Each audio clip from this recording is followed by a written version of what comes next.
कक्षा 12 जैसा कि आप जानते हैं कि आज पवन दूतिका का भाग 6 में आप जो है 11 और 12 नंबर मंदाक्रांता जो छंद उन्होंने लिखा है, इसी छंद में पूरी पवन दूतिका है, तो उसका अध्ययन आगे करेंगे आप।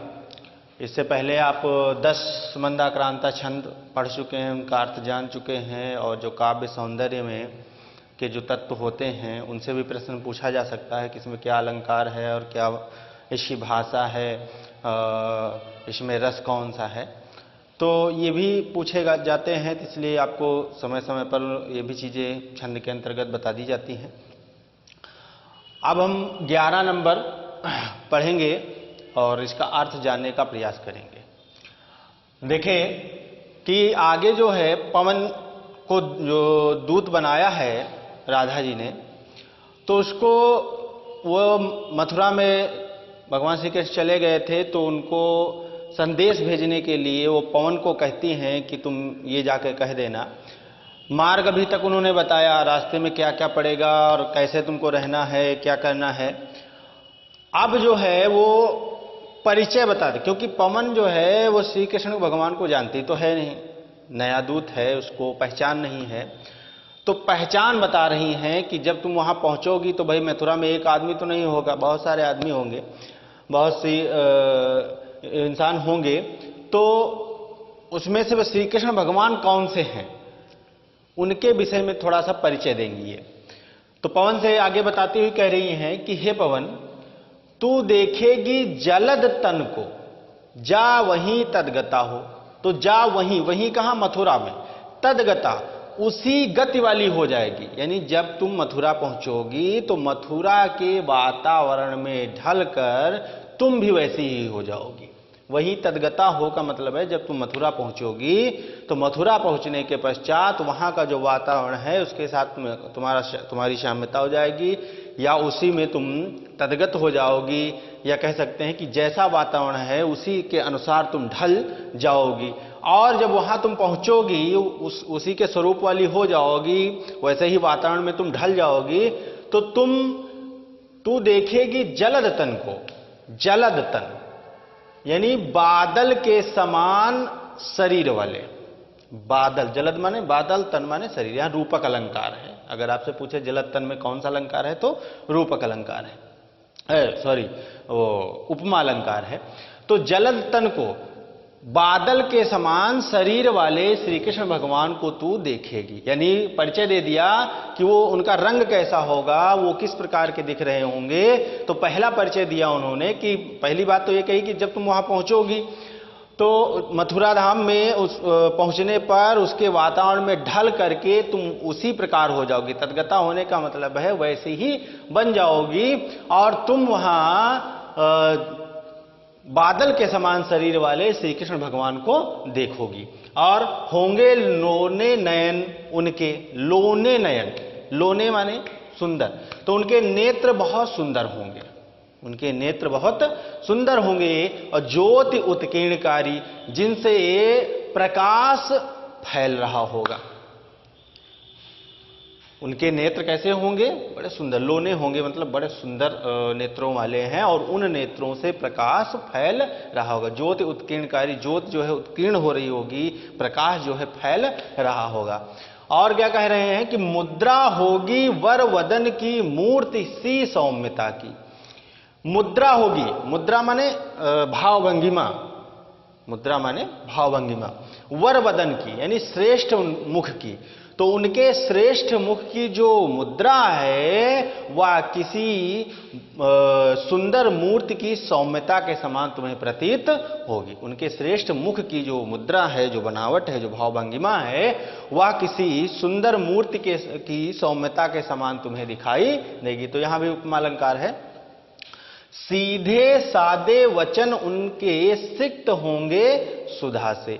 और वे जब बोल रहे होंगे, जो वो बातें कर रहे होंगे, तो उनकी जो बातें हैं बड़ी सीधी, बड़ी सरल होंगी, और उनकी वो बातें जो है अमृत से सनी हुई तुम्हें प्रतीत होंगी। सुधा से सिक्त होंगे, यानी अमृत से सनी हुई तुम्हें प्रतीत होंगी। उनकी जो बातें हैं, उनके जो वचन हैं बड़े सीधे साधे हैं, और उनकी जो वचन है, वो जो उनकी बातें हैं, वो अमृत से सने हुए तुम्हें प्रतीत होंगे। तो ये अर्थ हो गया। फिर से एक बार देख लेंगे कि जब तू मथुरा धाम, हे पवन, जब तू मथुरा धाम पहुंचेगी तो वहां पहुंचकर तू तद्गता हो जाएगी, अर्थात उसके वातावरण में ढलकर तू भी वैसी ही हो जाएगी।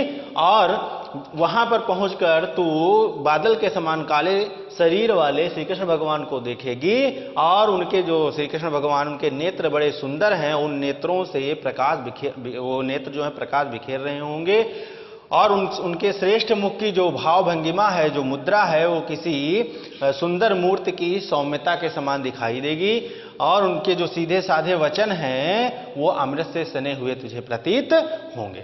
तो इसमें अलंकार आपको बता ही दिया, जलतन में, मूर्ति की सौम्यता में, और सुधा से सने हुए, इन सब जगहों पर उपमा अलंकार का प्रयोग किया गया है। शुद्ध साहित्यिक खड़ी बोली है, और यहाँ चूंकि उनकी सौंदर्य का वर्णन किया गया है, इसलिए श्रृंगार रस दिख रहा है।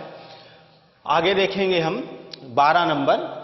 नीले फूले कमल दल सी गात की श्यामता है, पीला प्यारा वसन कट में पहनते हैं फवीला, छूटी काली अलक मुख की कांति को है बढ़ाती, सद वस्त्रों में नवल तन की फूटती सी प्रभा है।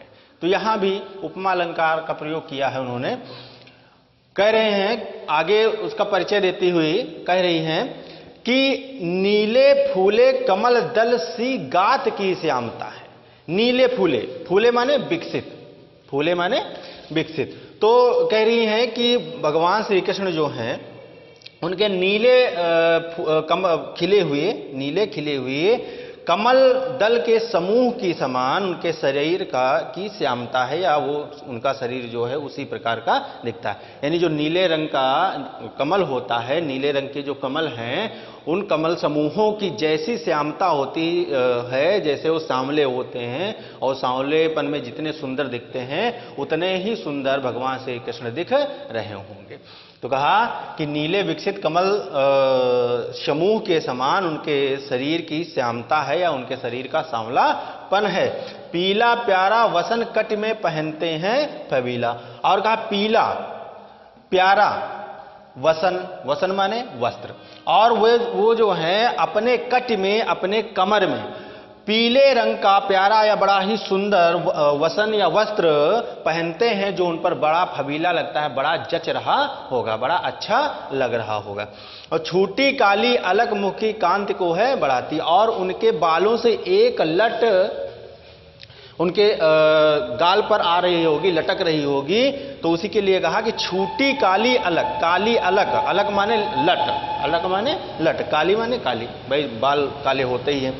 तो उनके मुख पर जो है एक छोटी सी अलग या एक छोटी सी बाल की लट नीचे लटक रही होगी, जो उनके मुख की कांति को शोभायमान कर रही होगी, जो उनके मुख की कांति को शोभायमान कर रही होगी। यहाँ से अलग छूट जाती है, बाल बड़े होते हैं तो नीचे लटक रही होती है, तो उसी के विषय में कह दिया कि एक छोटी सी जो लट है वो उनके गालों पर लटक रही होगी, जो उनकी शोभा को, उनकी कांति को, उनकी सौंदर्य को बढ़ा रही होगी। और सद वस्त्रों में नवल तन की फूटती सी प्रभा है, और उन्होंने बड़े ही स्वच्छ, सद वस्त्र कहा है, बड़े ही स्वच्छ और सुंदर वस्त्र पहन रखे होंगे, और उन सुंदर वस्त्रों में नवल तन, उनका जो नवीन शरीर है, यानी अभी युवा है, इसलिए कहा नवल तन। तो जो नवल तन है, जो उनका सांवलापन है, या जो उनका सुंदर शरीर है, उन्होंने अपने सुंदर शरीर पर स्वच्छ वस्त्रों को धारण कर रखा होगा, और उन स्वच्छ वस्त्रों में जो उनके सांवला शरीर है उससे फूटती सी प्रभा है। ऐसा प्रतीत होगा कि जैसे प्रभा ही या प्रकाश ही फैल रहा है, ऐसा प्रतीत हो रहा होगा कि जैसे कोई प्रकाश ही फैल रहा है। तो उनका जो नवीन शरीर है, उन्होंने अपने नवीन शरीर पर सद वस्त्रों को, सुंदर वस्त्रों को धारण कर रखा होगा, जिससे उनके शरीर से आभा या प्रकाश ही फैल रहा होगा, ऐसा तुम्हें प्रतीत होगा। तो आप समझ गए होंगे इसमें। तो यहां भी उपमा अलंकार का प्रयोग किया गया है। शुद्ध साहित्यिक खड़ी बोली है, यहाँ उपमा अलंकार है, शुद्ध साहित्यिक खड़ी बोली है, मंदाक्रांता छंद में पूरी पौनद्युतिका लिखी गई है। ठीक है, तो ये सब बातें भी थोड़ी ध्यान रखिएगा। आपसे अलंकार भी पूछ सकता है कि यहाँ पर कौन सा अलंकार है। ठीक, अर्थ तो कोई लाइन अंडरलाइन करता है, उसकी व्याख्या आपसे पूछता है, लेकिन कोई भी जैसे शब्द है कट माने क्या, वसन माने क्या, ठीक, तो इस प्रकार के भी सवाल पूछे जा सकते हैं कि इन शब्दों का क्या अर्थ है, इसमें अलंकार कौन सा है, इसमें रस कौन सा है, इसमें छंद कौन सा है। तो ये बातें भी आपसे पूछी जा सकती हैं। सिर्फ अर्थ ही नहीं और सिर्फ प्रश्न ही नहीं पूछा जा सकता है, बल्कि हर चीज पूछी जा सकती है। ये जैसे प्रश्न कैसे पूछता है, प्रश्न इस प्रकार से पूछता है, कहता है कि भगवान श्री कृष्ण के सांवले शरीर की उपमा किससे दी गई है? तो नीले विकसित कमल से दी गई है। आपको ये उत्तर लिखना होगा। ठीक, उनके मुख पर जो है क्या लटक रहा है? तो उनके मुख पर काली लट लटक रही है। आप लोग क्या करते हैं, सीधे काली अलक लटक रही है। तो आपने पढ़ा क्या, आपने अर्थ क्या जाना? अलक माने लट। तो आप अपनी भाषा में उत्तर देंगे, ये नहीं कि जैसा लिखा काली अलक तो आपने कह दिया काली अलक लटक रही होगी। काली लट या बालों की लट लटक रही होगी। इस प्रकार कोई भी प्रश्न, अगर आपको अर्थ आता है तो आप समझ सकते हैं, और यदि अर्थ नहीं आता तो फिर सारे प्रश्न कठिन, और अगर अर्थ आता है तो कोई भी प्रश्न पूछ ले, आपके लिए कोई भी प्रश्न कठिन नहीं है। और एक पर बहुत सारे प्रश्न पूछे जा सकते हैं। ऐसा नहीं कि 5 बनेंगे, 10, 20 कितने भी बन सकते हैं। तो इस चीज का ध्यान रखें। और जितना भी हमारे अध्यापक विद्यालय की तरफ से आपको पढ़ा रहे हैं, हम उम्मीद करते हैं कि घर बैठकर आप उसका अध्ययन करेंगे, अच्छे से पढ़ेंगे। और हम पहले भी बता चुके हैं कि कोविड-19 का समय है और इस वजह से ही विद्यालय बंद हैं। और ये मत सोचिए कि परीक्षा नहीं होगी, परीक्षा जरूर होगी। और परीक्षा होने के साथ साथ आप ये भी ध्यान रखिएगा कि आपकी मार्कशीट जो बन जाएगी वही आजीवन चलेगी। उसमें ये नहीं होगा कि चलो भाई ये कोरोना काल का समय था तो इनको छूट दे दी जाए, ऐसा कुछ नहीं। सरकार ने कुछ कोर्स जरूर कम कर दिया इसी वजह से कि बच्चे को कम पढ़ना पड़े। दिक्कत भरा समय है, समस्याओं से भरा हुआ समय है। तो उम्मीद करेंगे कि आप जो है विद्यालय की तरफ से हमारे जो भी सर हैं, वो जितने भी वीडियो आपको भेज रहे हैं, जिस जिस विषय से संबंधित हैं, आप उन सभी विषयों को अच्छी प्रकार से पढ़ेंगे, जानेंगे, समझेंगे। और यदि आपको किसी भी वीडियो में कोई भी ऐसी बात जो आपको लगता है ये हमें समझनी चाहिए, तो आप अपने सर को विषय से रिलेटेड जो विषय विशेषज्ञ हैं उनको व्यक्तिगत रूप से फोन करके आप उनसे उसकी जानकारी ले सकते हैं। धन्यवाद।